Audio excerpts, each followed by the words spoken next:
was a Tuesday morning in March, and my daughter-in-law looked me dead in the eye across my own kitchen table and said, "Honestly, Patty would have done this differently." Patty. My late husband's first girlfriend from 40 years ago. That's who she compared me to. In my own kitchen, while drinking the coffee I made. I'm 67 years old. I own a 3-bedroom house in Dayton, Ohio that my husband Harold and I paid off together over 22 years. We scrimped. We skipped vacations. We drove used cars until the wheels nearly fell off. Harold passed 4 years ago from a heart attack. Quick, no warning, just gone one October afternoon while he was raking leaves in the backyard. After that, it was just me. Just this house, just these walls, just the sound of the refrigerator humming at night. My son is named Philip. Wait, no, I cannot use that name. Let me just say my son. My only child. He called me 2 weeks after Harold's funeral and said his company was doing layoffs and he and his wife needed somewhere to stay just for a few months. I said of course, I meant it. I cleared out the guest room, bought a new mattress, put fresh curtains up. My daughter-in-law, I'll call her what she called herself the first time we met, the one who keeps your son organized. She said it with a smile. I laughed then. I don't laugh at it now. Her name is Renata, but that name is on the lists. So, let's just say my daughter-in-law. That's all she ever was to me in the end anyway. A title. A role she played badly. They arrived on a Saturday with 2 cars packed full, a storage unit rented nearby, and a small dog named Biscuit who immediately claimed my favorite armchair. Fine. I told myself it was fine. The first month wasn't terrible. My son helped with the grocery runs, my daughter-in-law kept things organized, and we had a routine. Dinner at 6, dishes done by 7, evenings to ourselves. I thought, this might actually work. Then, slowly, it didn't. It started with the thermostat. I keep my house at 68 degrees. I have circulation issues. My doctor told me to keep warm. One morning I woke up and it was 62 in the house and my daughter-in-law was in the kitchen in a tank top saying she slept so much better cool. I turned it back up. By noon it was down again. I didn't say anything. I told myself it was a small thing. Then it was the master bedroom. My son came to me in the second month with that look on his face, the one he's had since he was 9 years old, and broke my mother's ceramic lamp and wanted me not to be mad. He said the queen bed in the guest room was hurting his wife's back. He said the king bed in my room would make such a difference. He said, "Mom, you're just one person. You'd be comfortable in the smaller room. Just one person." I want you to think about that phrase for a moment. Just one person. As if being alone. As if having lost the man I spent 34 years beside had somehow reduced my right to space. As if grief made me smaller. As if widowhood was a demotion. I gave them the room. I am not proud of that. I packed up my things, moved Harold's reading chair into the hallway because it wouldn't fit in the smaller room, and I cried quietly for 2 nights into a pillow I'd had since 1987. I told myself, they're going through a hard time. I told myself, be generous. I told myself a lot of things that turned out to be excuses for people who didn't deserve them. By month 4, my son had found contract work, part-time, enough to cover their share of the grocery bill if they felt like contributing, which was about half the time. My daughter-in-law had taken a remote job that apparently required her to have total silence in the house from 9 to 5, which meant I couldn't run the vacuum, couldn't have the TV at a normal volume, couldn't have my friend Louise over for lunch because it disrupts the acoustics. That's the word she used, acoustics. In my house, I started spending a lot of time in the backyard, just sitting. Sometimes I'd bring a cup of tea and look at the garden Harold and I planted together, the rose bushes along the back fence, the small vegetable patch I'd kept going on my own. That garden was mine. At least out there, no one had reorganized anything. But I'm getting ahead of myself. The moment I need to tell you about, the moment everything changed, happened on a Thursday evening in January. My son had invited a couple over for dinner. Friends of his wife's, people I'd never met, a husband and wife maybe 10 years younger than me. I had cooked. I want to be clear about that. I stood in my kitchen for 2 hours and made a pot roast with carrots and potatoes the way Harold's mother taught me, the way my son used to ask for it every birthday. I set the table. I folded the napkins. I made sure there was enough for everyone. We were all sitting down. The conversation was going fine. I was telling a story about the neighborhood back in the 1990s, how our street used to do a 4th of July block party every year, how Harold once accidentally set a lawn chair on fire with a sparkler. And everyone was laughing, and for a moment I felt like myself. like this was actually my home, and I was actually welcome in it. And then my daughter-in-law's friend asked how long they'd been hosting me. Hosting me in my house. I saw my daughter-in-law glance at her friend, then look down at her plate. And then she said, quietly but not quietly enough, "It's her house technically, but honestly we're basically running it at this point." The table got a little quiet. I put my fork down. My son looked at the ceiling. The husband across from me cleared his throat and asked about the pot roast. I didn't say anything. Not then. I just excused myself to get more bread from the kitchen that wasn't needed, and stood at the counter for about 45 seconds breathing slowly, until I trusted myself to go back in. That night, after the guests left, and my son was watching TV and my daughter-in-law had disappeared into my old bedroom, I sat in the small room that used to be for guests, and I thought about what it would take to feel like myself again. The answer came to me very clearly. It was not an angry thought. It was not dramatic. It was just the plain and obvious truth. This is my house. I need to act like it. I didn't sleep much, but I wasn't upset exactly. I was decided. The next morning, I called my friend Louise and asked for her attorney's name. She'd used him for her divorce 3 years prior and said he was sharp and didn't waste time. His name was Mr. Okafor, a quiet, methodical man with an office downtown who didn't react much when I told him the situation, just nodded and took notes and said, "Let's look at what you have." What I had was this: the house, fully in my name since Harold's passing. No co-signers, no liens, nothing complicated. I had also, some 8 months earlier, agreed verbally, and I cannot stress enough, only verbally, to let them stay as long as they needed. There was no lease, there was no rental agreement, there was no documentation of any kind. Mr. Kalonjada, Okafor explained that in Ohio, when someone stays in your home without a written lease and without paying rent, they are considered a guest, not a tenant. Removing a guest requires far less legal process than evicting a tenant. He said if I wanted to formally ask them to leave, I could provide written notice and a reasonable time frame. 30 days was standard. He also told me something that I've thought about every single day since. You don't have to justify this to anyone. It's your property. You are not required to explain yourself. I drove home and sat in the driveway for a little while. I thought about my son. I thought about the way he looked when he was 6 and had a fever, and I sat up all night beside his bed. I thought about all the birthday cakes and the school plays and the time he called me crying from college because a professor had failed him unfairly and I listened for 2 hours without once checking the clock.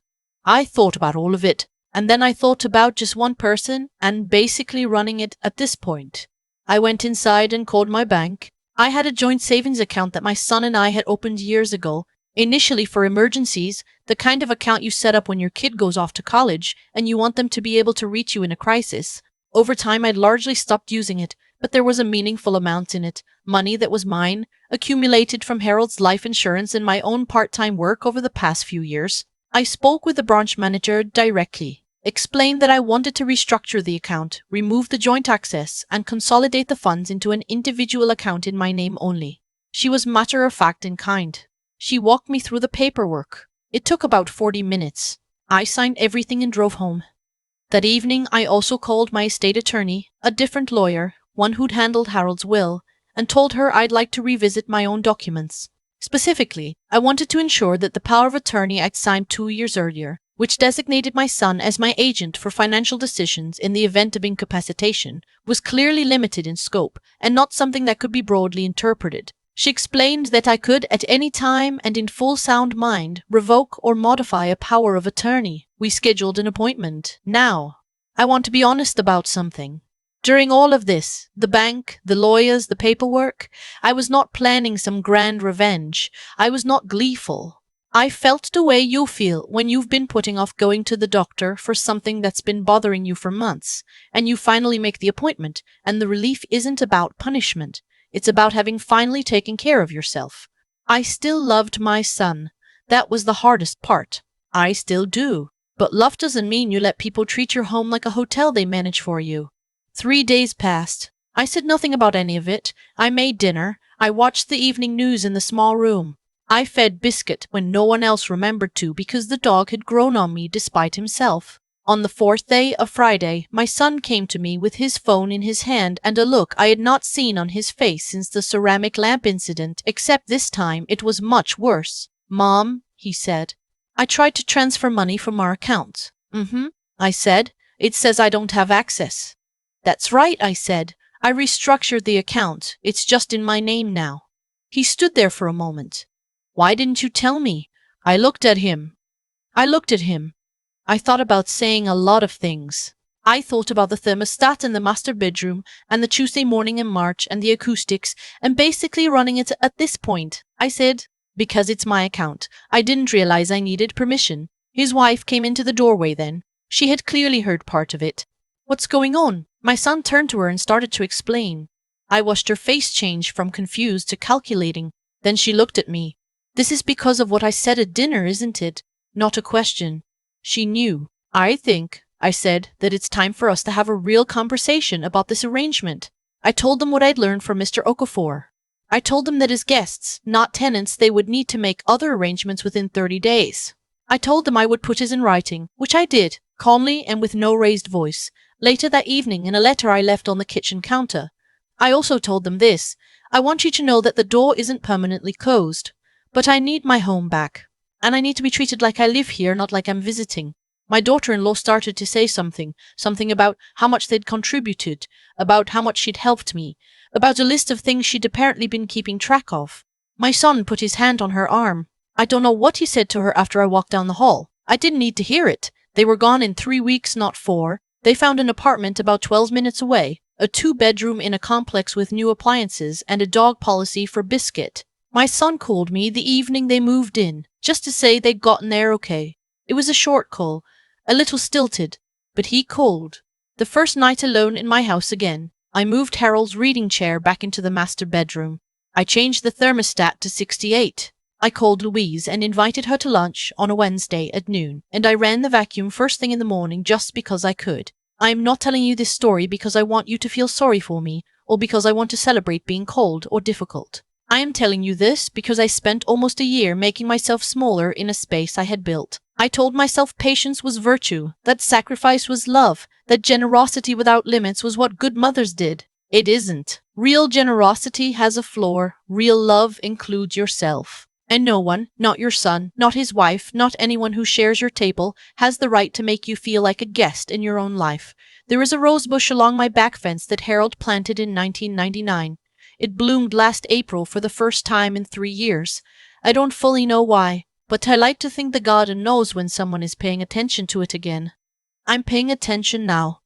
There's a version of this story where I stay quiet forever, where I keep moving the thermostat back up in secret, keep eating dinner after everyone else, keep pretending that a smaller room is just fine because at least no one is angry with me. I used to think that version of me was the kind one, the patient one, the good mother. I don't think that anymore. What I learned, not from a book, not from a therapist, but from standing in my own kitchen at 67 years old and finally seeing things clearly, is that kindness without limits isn't kindness at all. It's a slow erasure. Every time I handed something over without being asked, every time I absorbed a comment and called it grace, I was teaching the people in my house exactly how to treat me.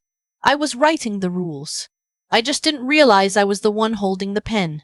The moment my daughter-in-law said, "We're basically running it at this point," something in me shifted, not into anger. I want to be clear about that. Into clarity. There's a difference. Anger is loud and reactive and burns itself out.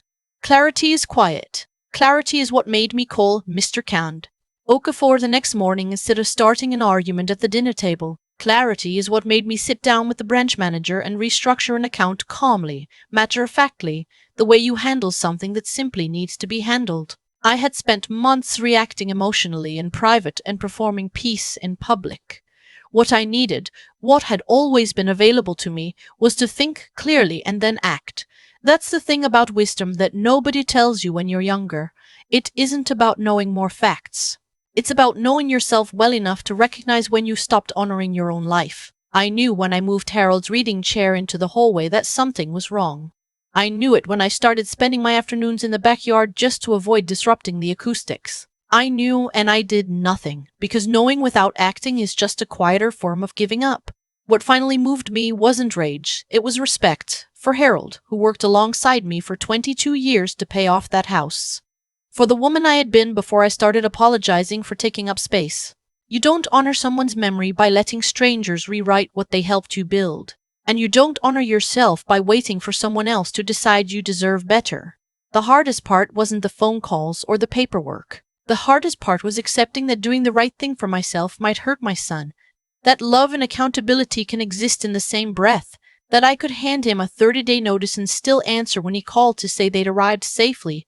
Both things were true. Both things still are. I think about Louise a lot. How easily I could have kept not calling her, kept telling myself her lunch visits weren't worth a disruption. I think about all the small surrenders that compound into something you barely recognize as your own life. And I think about Harold's rosebush blooming again last April after 3 silent years. Things respond to attention. People do too, including yourself. If you are sitting somewhere right now feeling like a guest in a life you built, I am not going to tell you it's easy to change that. I'm going to tell you it's possible, and that the first step isn't a confrontation. It's a decision, quiet, clear, and entirely your own.